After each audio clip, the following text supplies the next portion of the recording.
This is Chico Resch. You are listening to the Let's Go Devils podcast on the Primetime Radio Network. Happy Devil Sunday. This is Devils After Dark, coming to you live from the Primetime Radio studios inside the bunker in an undisclosed location in beautiful New Jersey. And cross-continent to the Michael J. Fox studios in Beverly Hills, California. It's Scotty, a Sirius XM Liquid Metal, streaming live on Facebook Live, YouTube Live, X Live, and Twitch on the Let's Go Devils Network as the Devils fall short, lose to the Buffalo Sabres 4-3 today.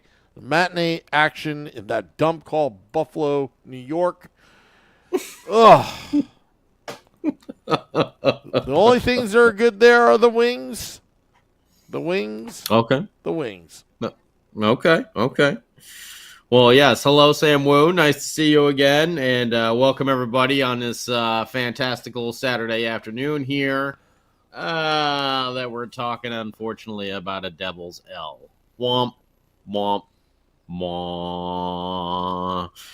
And yeah, not the way I was hoping this one would go. We've been talking about trying to rattle off some wins here before the Four Nations face-off.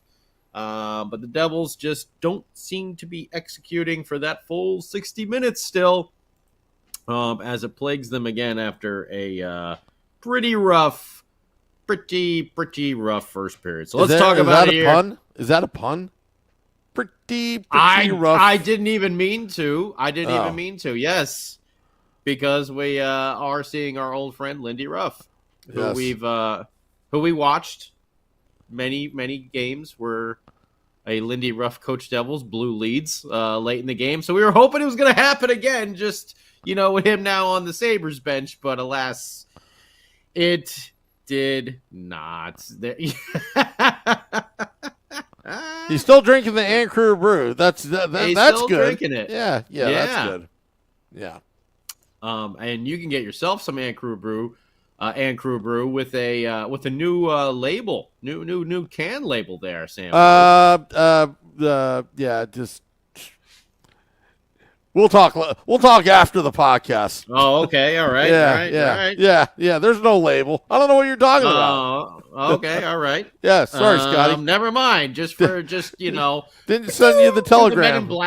Do the Men in Black thing, so you just forget everything that just. Let's go back. Hold on. Let's go get in the DeLorean. Go back. We'll go back in time. Yeah, and I'll tell you what happened, and then nobody knows. All right. Okay. Well, Devils are on the road up there in Buffalo. Yeah, hello, old Lindy. Same lineup as the other day. The offensive lines are kind of been, put back together with Nico Hischier going down, but the defensive pairings, remain shuffled, which is good. Nice little change up right there. Eric Halla is on the trip, though not ready to play just yet. We'll see about the next game in Pittsburgh. So hopefully there. And then, some congratulations real quick. We missed Tuna, Thomas Tatar's 900th game in the last one. So congratulations there to old Tuna. Got a goal there as well. Dawson Mercer's playing in his 300th game. Andre Palat's in his 800th game. And happy birthdays there to Curtis Lazar and Jacob Markstrom, which was I think it was yesterday or the day before was Marky's birthday.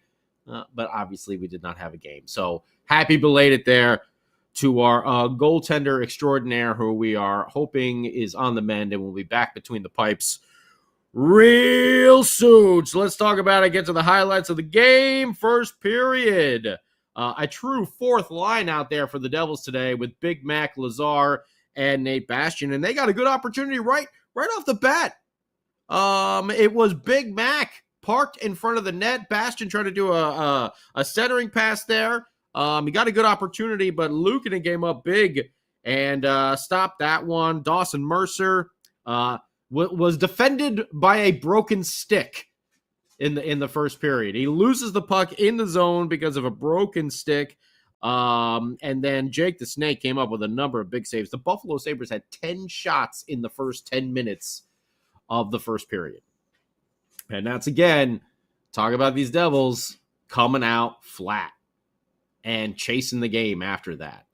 And that's, again, what they did today, as we're about to get to it. But before, we have to talk about this because it comes up again later in the game. We got a broken play, and Timo Meier gets a 1-on-0 with the goaltender there, Luukkonen, and he makes a great move to his forehand, and Luukkonen goes down on his stomach, and he kicks his leg out, along the ice. Got the leg pad there in the V, trying to cover your angles. And all Timo's got to do is lift it on his forehand, by the way, not even his backhand. Makes the move to his forehand.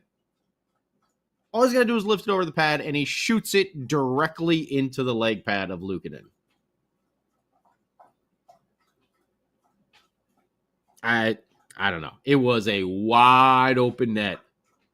I don't know what the hell is going on with Timo, but that's one he should have buried. And that may have changed the outcome of the game, because it wasn't too long after that Tage Thompson got on the board for the Buffalo Sabres, the first of 3 goals in the first period. Jake Allen here makes the initial save. I think it was on Owen Power, right?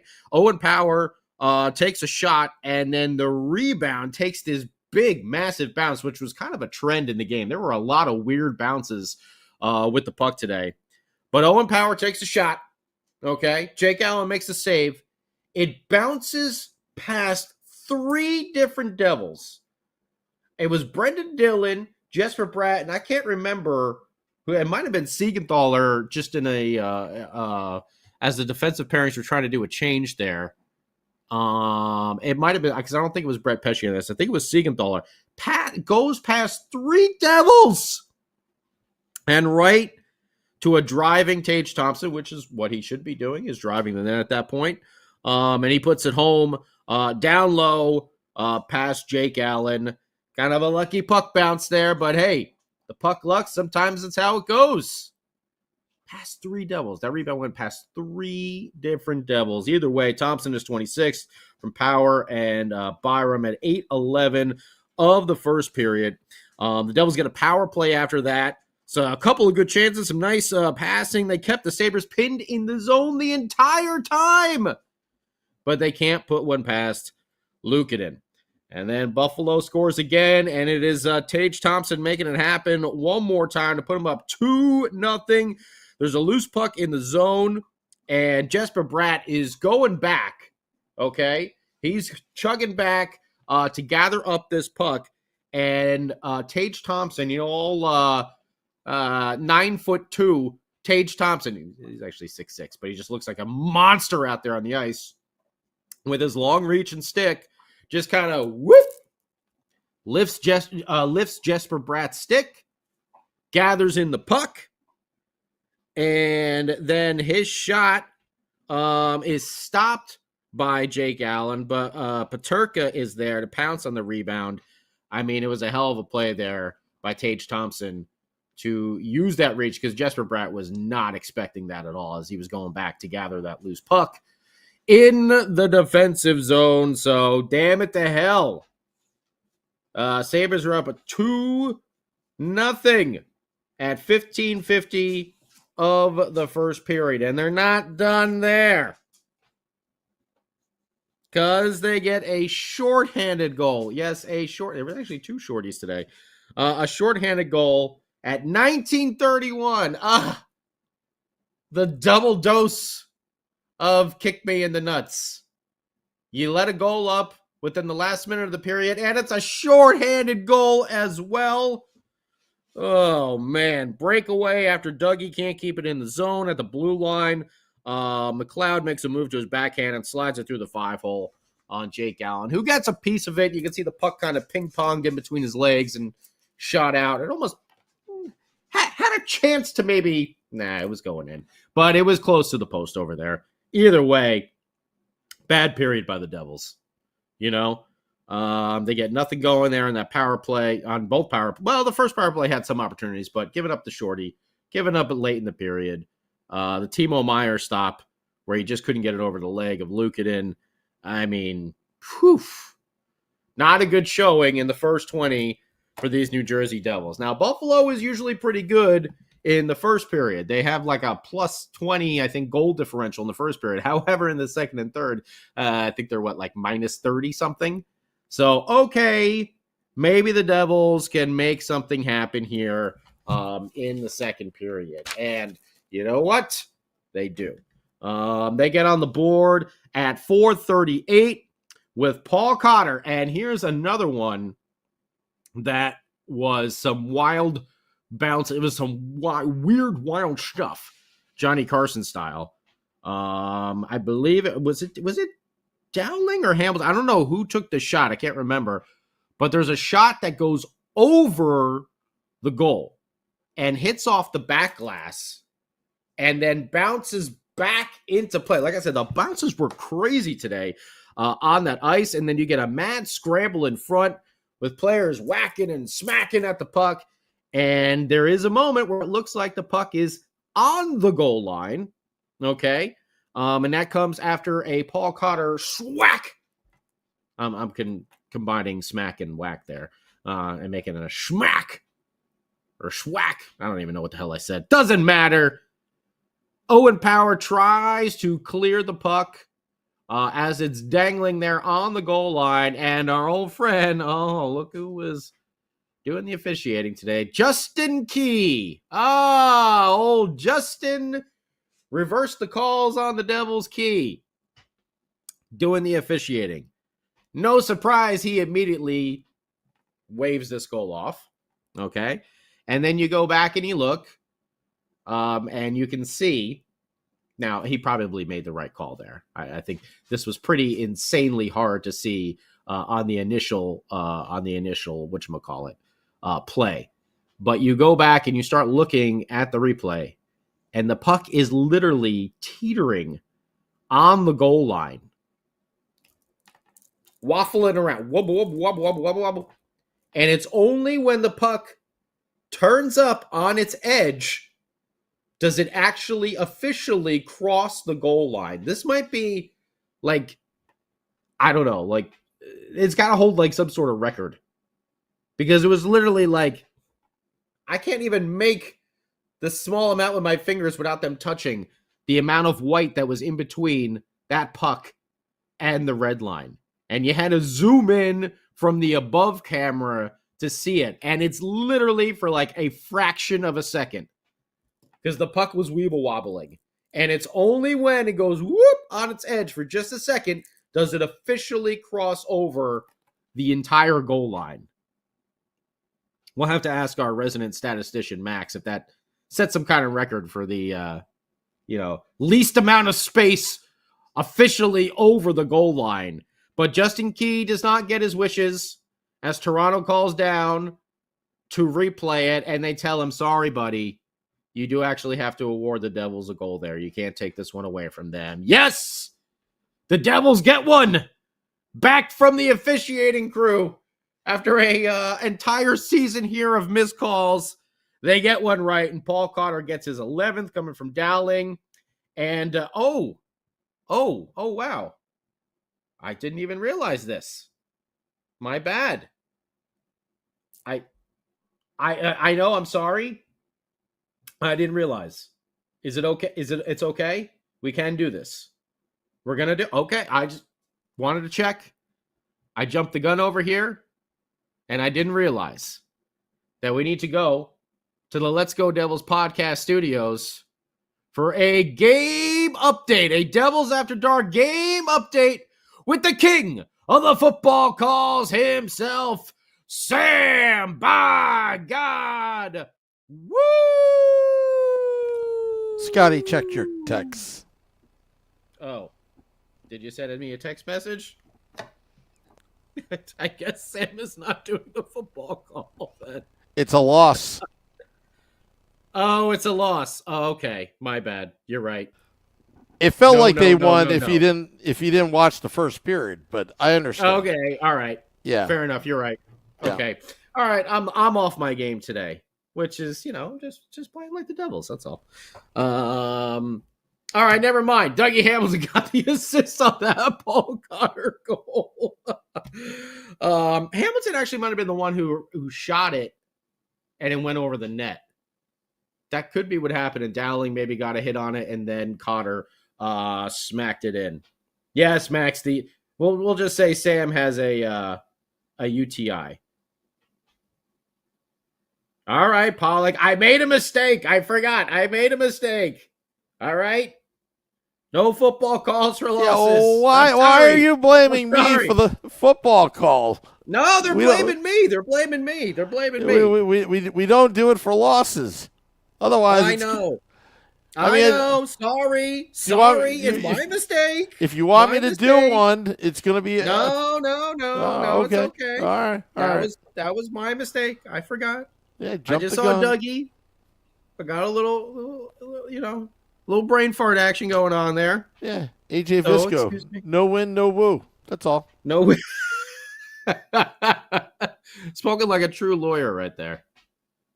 It's like the old, if it doesn't fit, you must acquit. All right. Well, Cotter gets his 11th from Dowling and Dougie. They get the Devils on the board 3-1.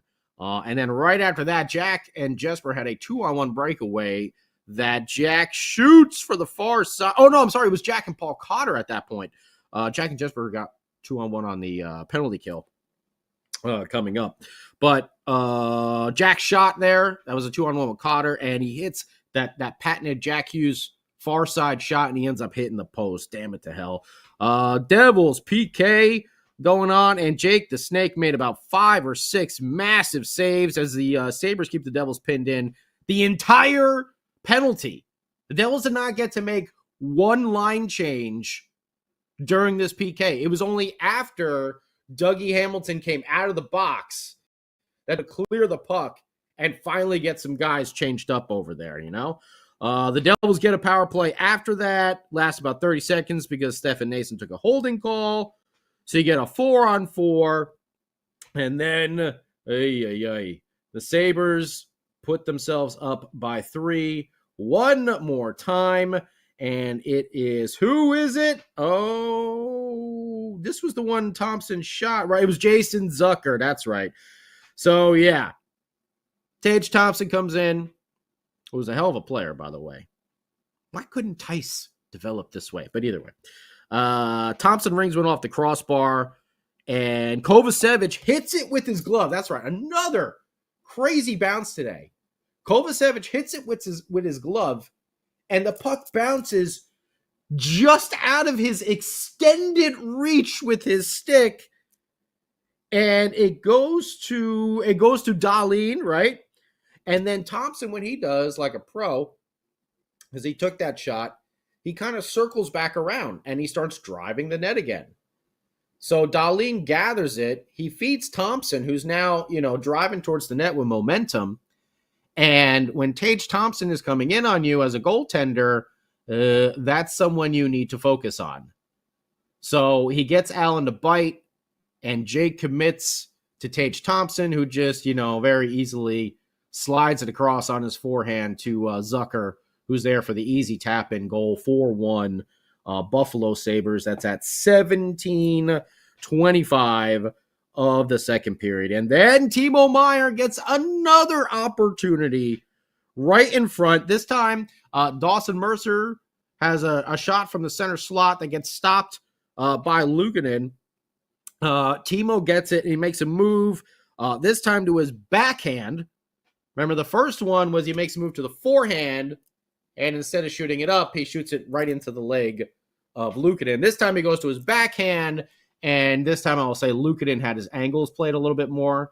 I think Timo was trying to get it up, but that he just shot it right into his glove. It was there in position, but I think Luukkonen had a much better angle on this one. But it was kind of ironic. Then in the first period, forehand leg. Second period, backhand glove. It was like same result on the opposite side. So, I don't know. The backhand one is tough, but that forehand one I still think Timo should have buried. But either way, we go into the third. And for the first time this season, Devils pull a goaltender. Jake the Snake comes out. Nico Dawes. who had a nice 2 to 3 week run last year, culminating with the outdoor game. And kind of all, went up in smoke there. But either way, he had a little bit run. He had a good run. He's been injured, just coming back. So getting him some reps here in this game. And he made some good saves. And the Devils needed to come out and get a spark, and they did. They did early. And who was it again? Paul Cotter. Second of the game, 18 seconds into the third period. And this is just what the Devils needed. An early spark to say, hey, come on. We can get this done, guys. The Sabres blow endless leads. Second most in the league this year with blown leads. So if there's a team that you can come back on, the Buffalo Sabres are one of them. And Brett, what am I, a clown? What am I, funny to you? Pesce starts this out by getting possession in the defensive zone and then skates it out of the zone and up the ice with Cotter in a kind of a 2-on-2 situation over here. And as they enter the zone, Pesce feeds Paul Cotter way across, and he is on the far wing. And let me tell you, he goes down low, past the faceoff dot. All right, he's on the outside of the faceoff dot and past it. That's how low he was. You may call this a sharp angle. We're gonna reference it as a no angle shot, because Paul Cotter just whips it at the net, and he gets it in the perfect position to go right over the shoulder of Luukkonen from the no angle. And that's the lucky bounce that the Devils needed to get back into the game at 4-2, 18 seconds into the third period. Again, super important here to get that goal early. Instead of, we got the first one like 10 minutes in. We still need 2 more. Now it's almost like coming into the period only down 2 instead of down 3. So really good play there by Paul Cotter. Gets a second of the game. Like we said, his 12th of the year. Pesce gets the assist, his 9th. But then, oh boy, Stefan Noesen gets a 5-minute match major for a shot to the head to Tage Thompson, which I don't think there was any intent. I did not see an elbow fly out. But what I did see was Tage Thompson's head down. Tough one. I can't say that I thought Stefan Noesen was headhunting in this situation. Initially, it looked like the contact was to the shoulder, but I think Justin Key was going to find every single possible angle that he could to make sure that he made up for, the Devils getting that replay goal in the second rather. And he is able to eject Stefan Noesen and issue the 5-minute major to the New Jersey Devils. Tough one. Replay, it did look like he got his, his chin area and stuff like that. So, but Tage Thompson was definitely skating with the head down. So it's not like Stefan, because like we said, Tage Thompson is a tall dude. If he was standing straight up, Stefan Noesen probably would have had to jump like 2 feet in the air just to get to his head. So tough one, but it is what it is. The Devils go on a 5-minute major, and they strike. They strike with the unbelievable penalty kill pairing that has been enacted this year of Jesper Bratt and Jack Hughes. We get a 2-on-1 breakaway with Jesper Bratt and Jack. Bratt into the zone, and he kind of stops up high, drawing the defense, and Jack Hughes, using his speed, gets right by, and Jesper Bratt throws a diagonal pass across and down, right in stride to Jack Hughes, who then takes it on his forehand, receives the pass on his forehand, and then takes it over to his backhand. By doing that, He draws Luukkonen across, and when goalies go across like that, they got to open up that 5-hole, and then Jack, whoop, just slides it right in on the backhand for his 21st of the year, a shorthanded goal. Second one of the game, one for the Devs, one for the Sabres. At 5:32 of the third period. That's Jack's 21st, Jumpin' Jack Flash, and Jesper Bratt's 43rd. He's got Luke Hughes' amount of assists so far on the season. And you're thinking, this is a good thing for the Devils. Because like we were just talking about, they didn't get that first goal 10 minutes in. They got it 18 seconds in. Now they're getting that second goal only 5 minutes into the third period. You got 14 and a half minutes left in the game to get one more against a team that is notorious for giving up goals in the second and third period. So I know what you're thinking. The comeback kids are on that trail once again to make it happen. First thing I got to do is kill off that major. And you know what? Jack and Jesper got another 2-on-1. And Jesper tried to pass again. I think he should have tried to shoot on this opportunity because the defense had it played a little bit better. But either way, the Devils kill off that major and go +1 on it with the short-handed goal. Excellent job. And some big saves also by Nico Daws. Coming in cold. Again, he was just injured, hasn't been playing a lot. Getting some reps in, and he made some big timely saves. In a game that was, 4-1 is now 4-3. That's some pressure. Putting on a goaltender there. Coming in for one period. So you're thinking, okay, we might get some good stuff going on here. Devils get another power play. Nothing happens. Then Jack Hughes is going for a wraparound, which he would have put in, but whoever it was, I can't remember, the Buffalo Sabres defenseman very smartly tripped Jack and made sure he went down to stop a goal. It was a smart penalty. So, okay, another power play. This is what, the fourth or fifth one for the Devils in the game? Got to make something happen here, boys. And then Timo Meier, Justin Key was ready with that whistle.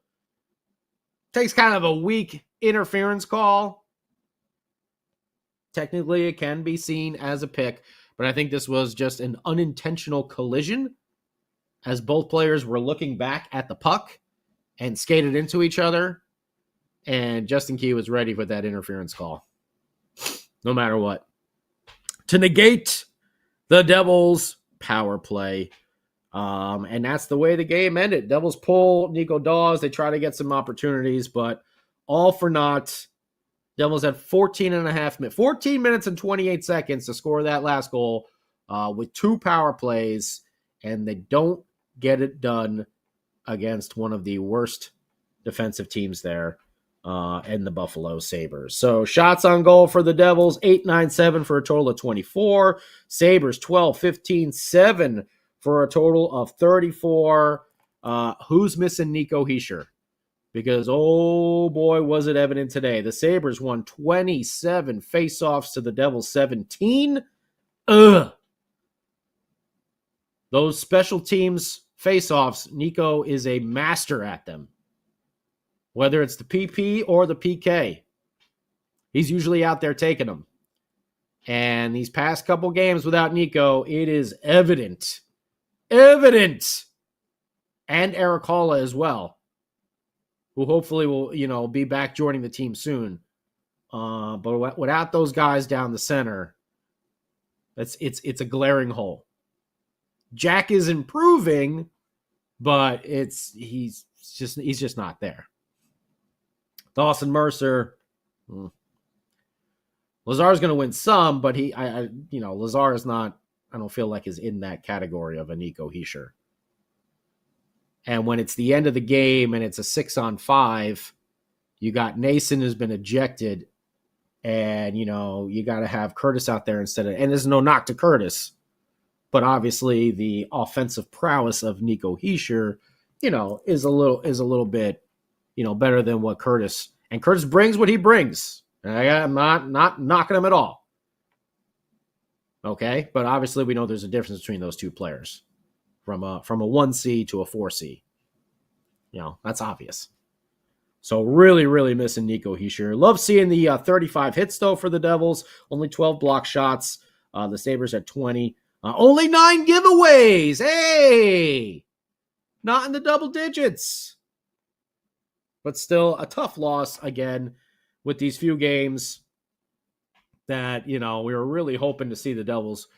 I mean, maybe they can still pull 4 out of 6, but we were hoping for that 5 out of 6.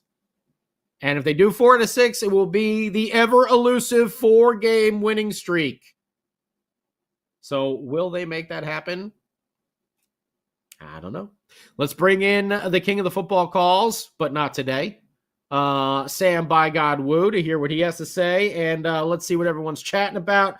What everyone's chirping at on the old YouTube page. Oh, he's got his football helmet on. He's ready. We're ready for a little line change over here. Hello, Scotty. Hello, Sam Woo. I have a lot of things to say about this game. Oh, boy. Okay. Number 1, Justin Kia being the referee. Have you noticed a pattern in the past 2 years when this guy refs a New Jersey Devils game? I have. Just a pattern. Just a pattern. Not conspiracy theory, although I can probably figure out a couple. But there's a pattern. And I don't know. The goal that was he called back turned out to be a goal, but you know what? You can't really blame him because it was that close. But even if it crossed the line by a mile, he'll probably call it back, blow the whistle earlier, whatever. Oh, I'm sure. I'm sure he was like, I don't think we need to replay that, guys. We don't need to replay that. Yeah.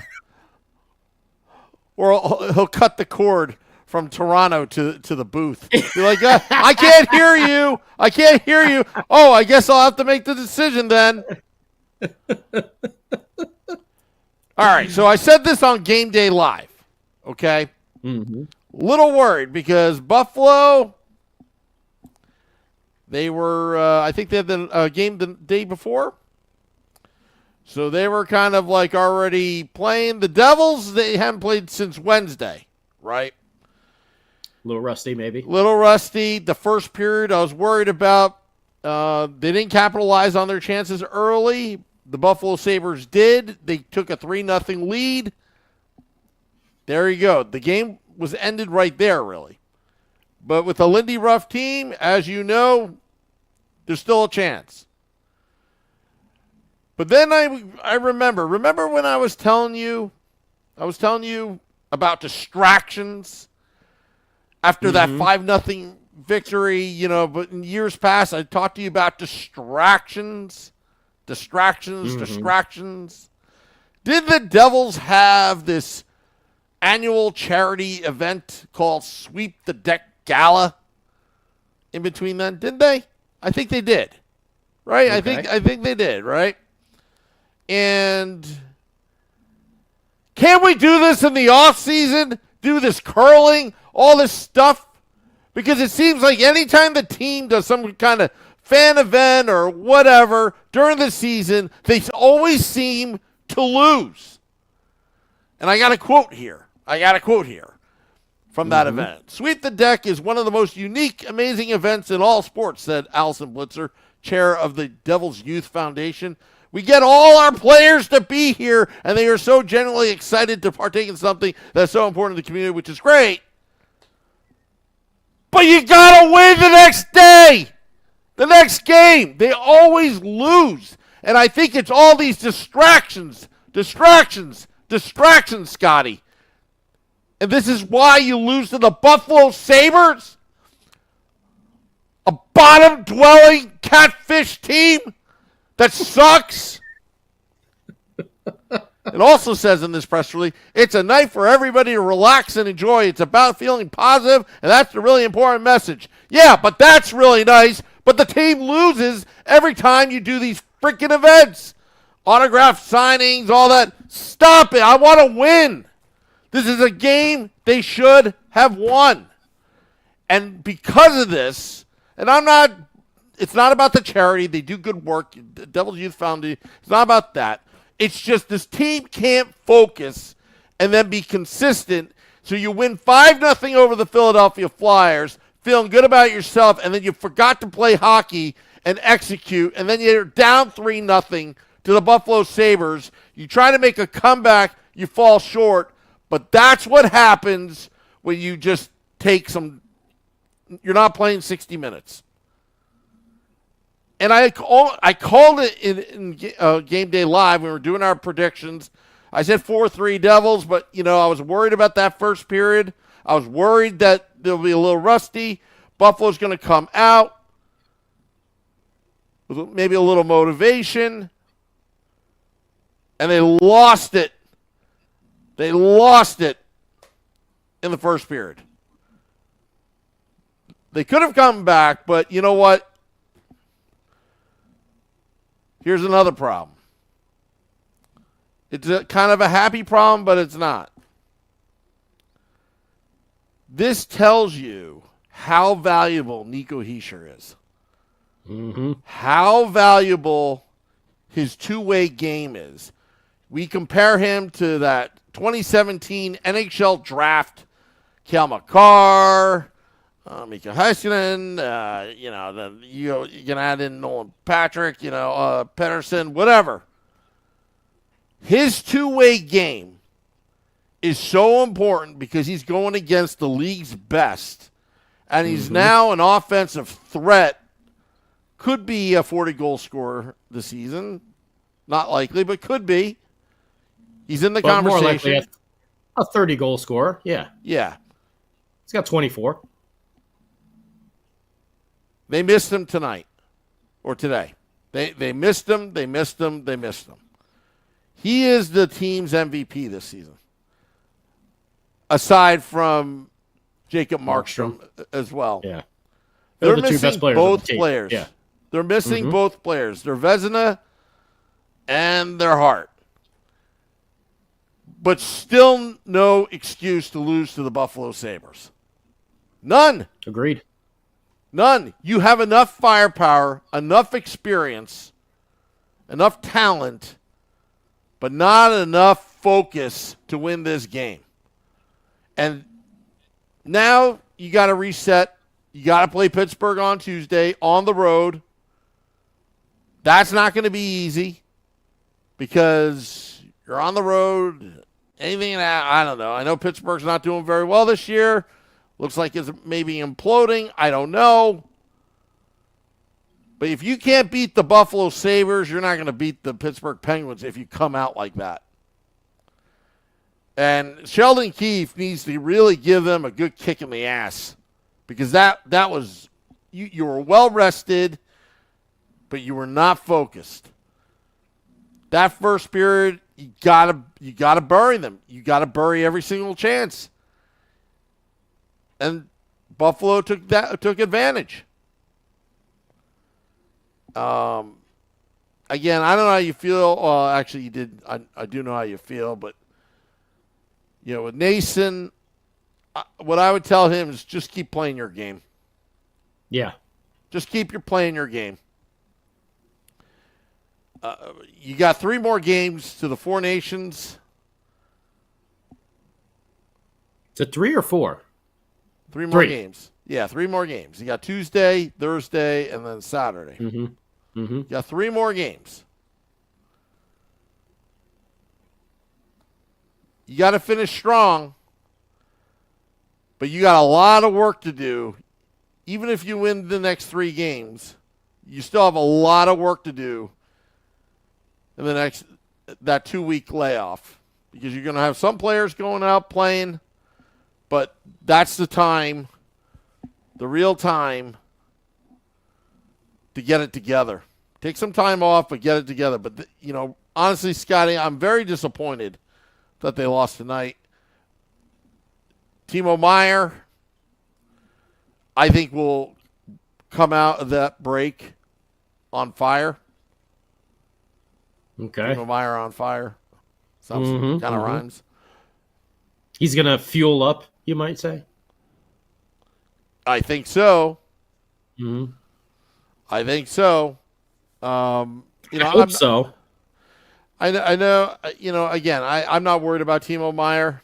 I'm just worried about the team's overall focus right now. Mm-hmm. And they need Nico back. He'll come in time. And Markstrom back.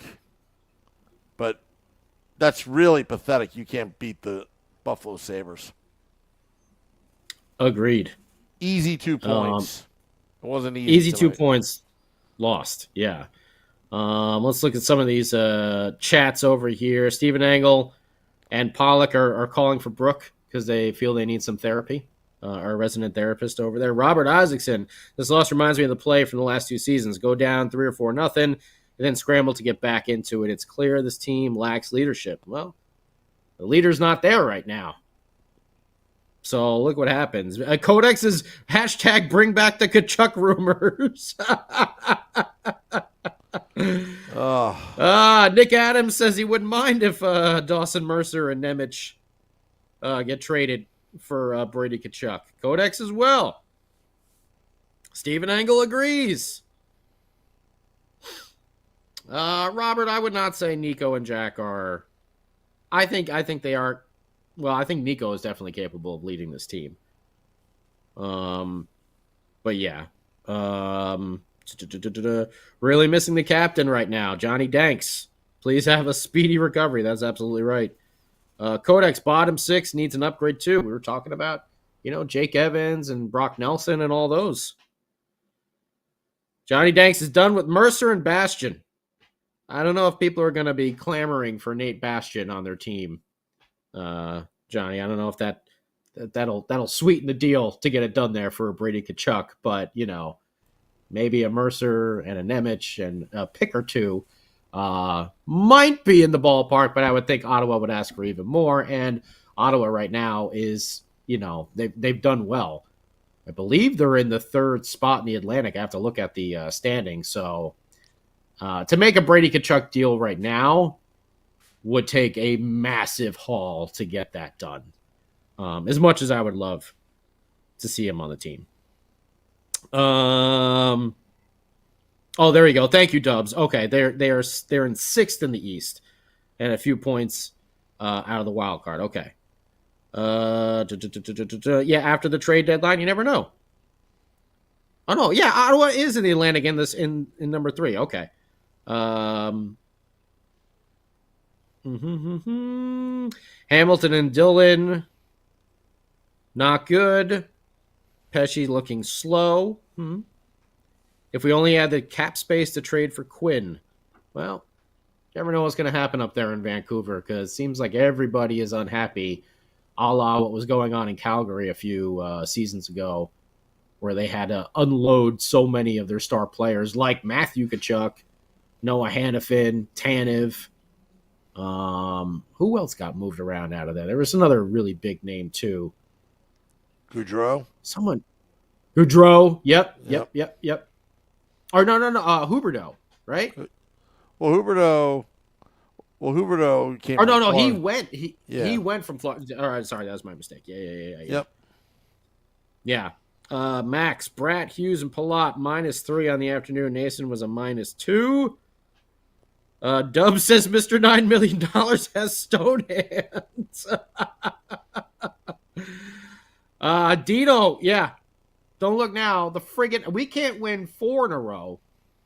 But if the Islanders win tonight, that'll be 8 in a row for the Icelanders. How the hell is that possible?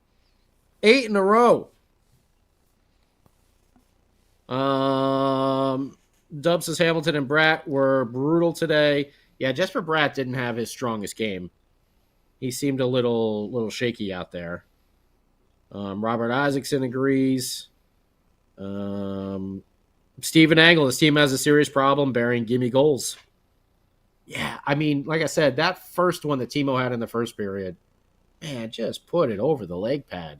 He shot it right into his leg on the ground. The backhand one with the glove save, like I said, I think Lugadin had a much better angle played. I don't think even if Timo roofed it, the angle, he would have just smothered that with his glove. But that first one, and it was on his forehand too, in that first period, shot it right into his leg pad. Max is saying we need that 4 nations break now. Can't afford to lose 3 more games. And yes, I apologize. Before I said I thought it was 4 more games left. It is 3 games left. So the elusive 4-game winning streak cannot possibly happen until after the 4 nations break. So apologies there. Shalobi, looking forward to a 3-game heater prior to the break. Robert Isaacson, Thompson is looking down and Nason is skating towards the play, and Thompson slams into Nason short. I mean, it was a tough one. It was a tough one because Thompson's head was down, you know? Like I said, I don't think there was any intent in there. I didn't see Stefan Nason leave his skates or anything like that. Sam Wu, did you see a Jacob Trouba-esque elbow come flying out? I know I didn't. I didn't either. Yeah, so, but I did see Justin Key on the ice. So, like, we know anything that he possibly could, he will go against the Devils. Okay, good stat here, Max, rather. I didn't even pick this up. Justin Dowling was 7 for 9 on face-off wins today. That's a positive because everyone else has been terrible. So yeah.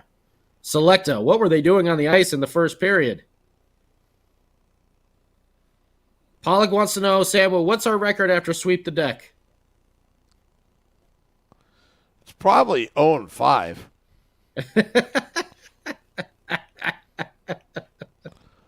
I'll have to go back. Now you got me curious. Second and third. Ooh, we were playing hockey again, not curling. There you go. Steven Angle, Mercer can't win a faceoff. Yeah, he's been brutal. I mean, that's, I think, part of the reason why they moved him to wing. Because he hasn't really shown any improvement at all in that position.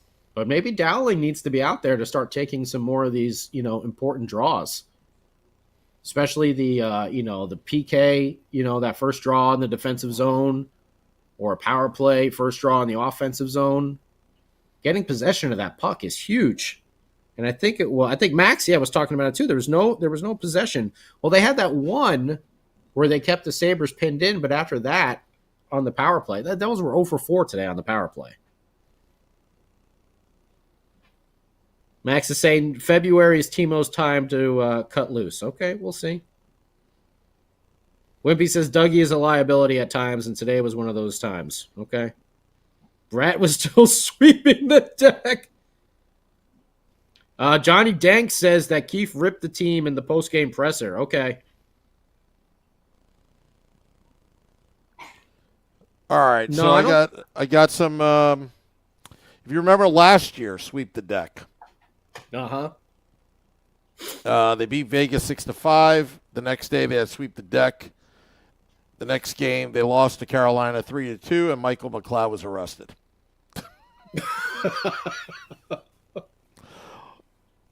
Let me go back to the year before. Do the sweep the deck in the offseason. That's not a good omen right there. No. That's I'm afraid to sweep the deck. No more sweep the deck in season. Only during like All-Star break or, 4 Nations break or whatever the hell. Yeah, you could have done it. Yeah, you could have done it during then, but they want all the players there, right? All right, I'm looking this up. In 2023. Hold on. Keep going, Scotty. I'm looking this up. Max says versus Colorado 5-3. I don't know.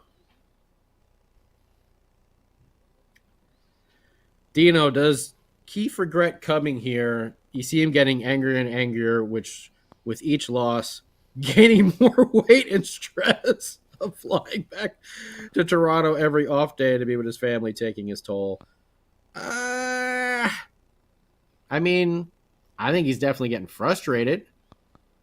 I would be if I was the coach because the potential that this team has. They've shown it. but they seem to be straying from it for whatever reasons. And I don't know. Maybe there does need to be a, we all got on Lindy when he benched Jesper Bratt for a period, but it did really good things for Jesper Bratt. I don't know. Does Sheldon Keefe Richards need to do his sympathy for the Devils? With the Rolling Stones reference. Before he has his 19th nervous breakdown? Because this team has shown it that they can do it, but they have not really put it together consistently for that full 60 minutes. They are notorious for coming out flat, which they did again today.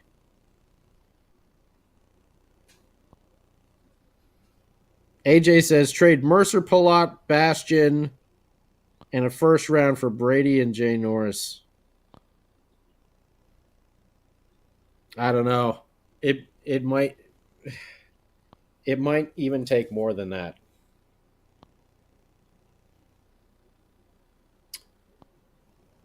Because, Mercer and Palat, their value isn't very high right now. Bastion has no value. He's someone who you can get on waivers, at the end of the year.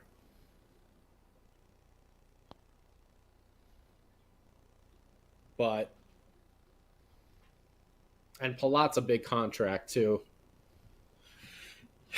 It's tough to make it happen. I don't know. I don't know if it's going to happen right. I don't know if it's going to happen this season. Maybe in the off season. Because if Ottawa plays well, I mean, I don't. Where are they again? They're third? Let me look at the standings again. Yeah, they're in third place. With 52 games played, they got 60 points. They're not that far in there because Boston and Tampa Bay, Detroit are not that far behind with 58, 58, and 57. So there could be some, they're a losing streak away from, being back down and out of the playoff picture here. But the East is so jammed up here with the wild card. And don't forget, the Devils are not that far ahead anymore either. They got 64 points with 54 games played.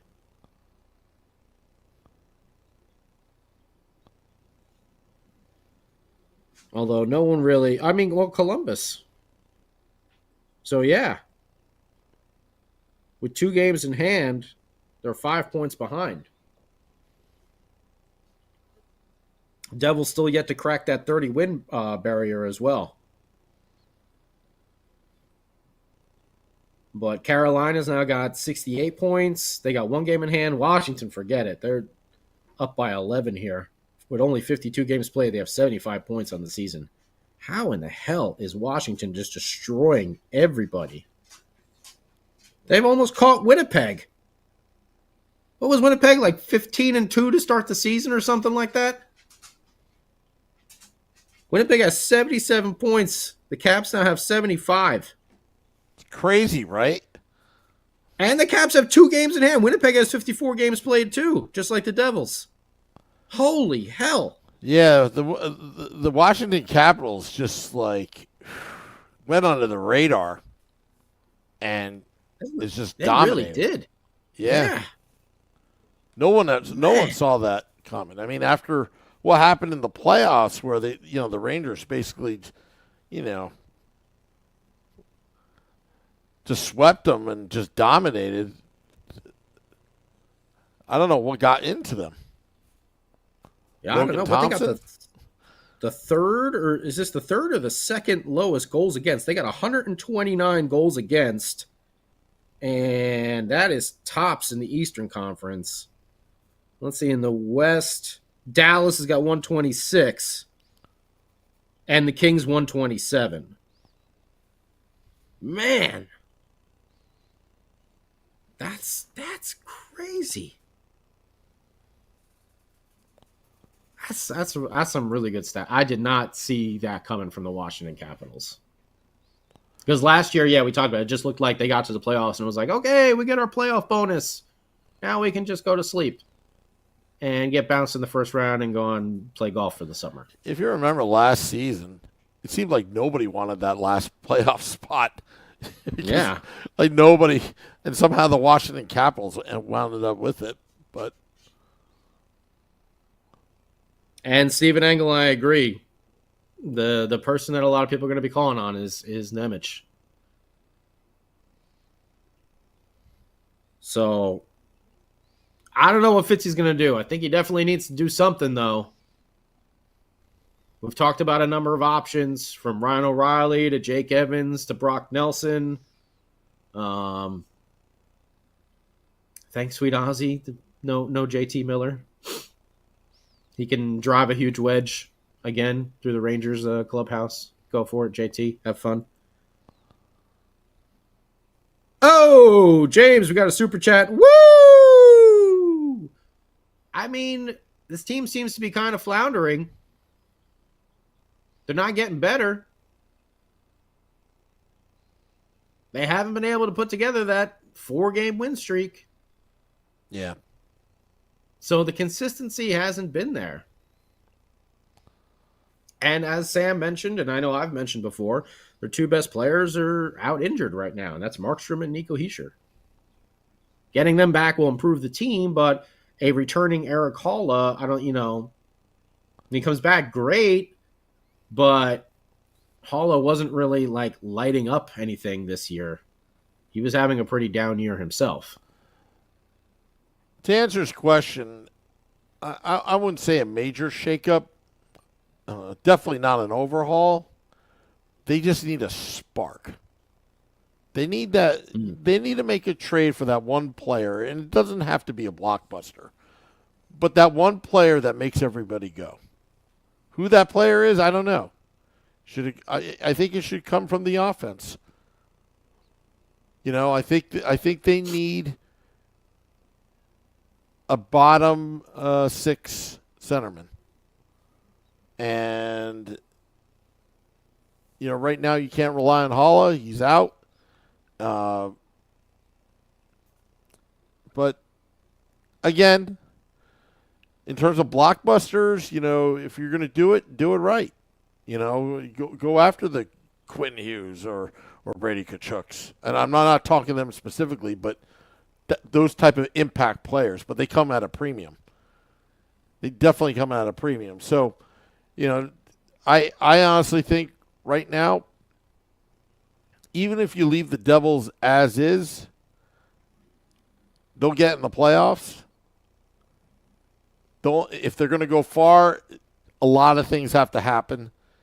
Everybody's got to, sometimes teams come together in that first round. Mm-hmm. But right now, you know what? There's no reason to panic. There's still trade deadline. There's still plenty of games to go. But you can't be giving away 2 points like this. Nope. The Metro is too competitive for that. Way too competitive. So, we shall see. We shall see, Sam Wu. Another loss for the Devils, but they do get an opportunity again to get back in the W column coming up on Tuesday against another team that has been struggling all year in the Pittsburgh Penguins. So, will they play a full 60 minutes, Sam? That's the question. Max asks, before we go, Max asks, would you do Casey, Nemec, and a first for Quinn? No. No. You could throw Nemec and a first in there. I think that's overpaying. You don't take Casey out of the equation. You take him out of the equation because you could probably send. Again, you're going to have to, if you're going to get Quinn Hughes, you got to make room for a cap space. So that's where you're going to have your issue there with that kind of trade. Yeah, and again, the cap is going up next season, so. But you got to fit him. I wouldn't this season. Yeah, that's what I'm saying. I don't know if I'd see that this season. Yeah. Now that they got JT Miller out of there, I think they're gonna see what they can do. But if it crashes and burns pretty hard, I wouldn't be surprised to see, Quinn being like, "How about a trade in the offseason? Both of my brothers are playing in New Jersey." Yeah, like kind of like Matthew Tkachuk with the Flames. Dino5 says, we would do the trade for Quinn, LOL, but why would Vancouver? If you read that NHL.com article about a few days ago, Dino, there was a quote from the GM Rutherford about it, and there was just one of this, like a couple lines about blowing it up and Quinn going. But I don't see that happening, but I'm just saying that's why the conversation is kind of turned, because why would a GM mention anything like that in an interview? Yeah, I mean, and there's been such turmoil there that who knows? I mean, it could just be one of those situations where even though you get rid of that potential bad seed there with JT Miller, it still just may be a fractured locker room where you need to just kind of gut it and start over again. We've seen things like that happen before. Will it? We don't know. But if they don't improve, without JT Miller, if you have the opportunity to trade, Pedersen or Boser or Quinn Hughes, you're going to get a pretty hefty haul for them. So if you trade one, I wouldn't be surprised to see the other start, ping, ping, going off the board as well. Yeah. And I would think it's pretty obvious that if there's a place that Quinn Hughes would choose to play, it would be in New Jersey. I mean, it would be remarkable because you're getting a Norris Trophy type player. You're getting it's not because he's a Hughes brother. That's kind of part of it in terms of marketing, but you would the defense in the next 7 to 10 years would be probably it would be legendary, because if you look at that defense, I mean, say if Quinn Hughes did come over, and assuming they didn't trade any D guys on the NHL, on the Devils roster, I mean, you look at it, you have Luke, Quinn, Dougie Hamilton, Pesci, Dylan, Kovacevic. It would be stacked. Offensively, they would be, I mean, the power play, both PP1 and PP2 would be just outstanding. Yeah, absolutely outstanding, because you get two premium quarterbacks on the power play. It would be just outstanding. You would think, on paper at least. On paper, yeah. I mean, I've always been curious. I've always wondered if Dougie will actually finish that contract out in New Jersey. I know it's a big cap hit, but eventually some of these younger kids are going to come up. And I think it's just kind of waiting for Luke Hughes to take over that role as that dominant, PP1 quarterback. When that happens, will the Devils try to move Dougie? When the cap goes up, it might be a little bit easier. You could eat some of the contract and maybe move him along. And then, when maybe a Seamus Casey is also ready to come up as well. Or maybe even an Nemec. I don't know what's going to happen there. But you have some guys here signed, for some term with Dylan and Pesci and Dougie. And I think it would be a mistake to let Kovacevic just, walk.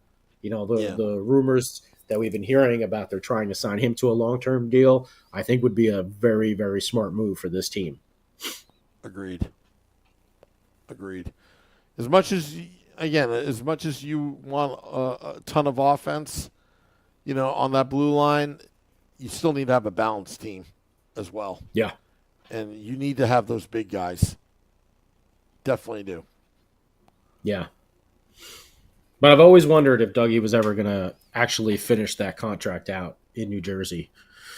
just with those draft picks. We'll see. I don't think it's going to happen this year, but next year and the year after, when that cap hit goes up incredibly high from what it's been, then you may be able to make, some deals, and people will have a lot more space there to be able to fit something in there. And the Devils will also be able to eat some of the contract as well. Yeah. So we'll see. We'll see how it goes. That's in the future. We got to worry about Tuesday, though. And this team has got to get back on the friggin' track against the Pittsburgh Penguins. This is a must-win right now. After blowing this game,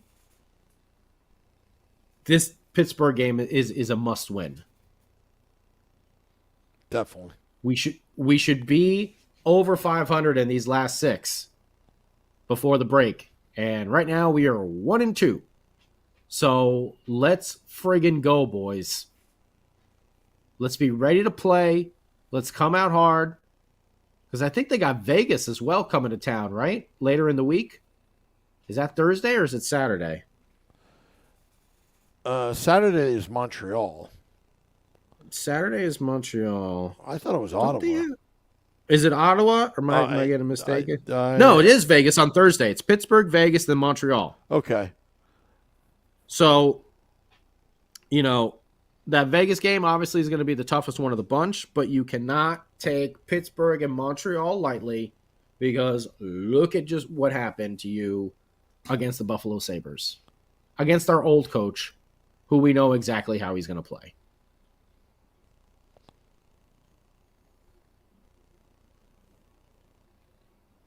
So you have to win Tuesday night in Pittsburgh.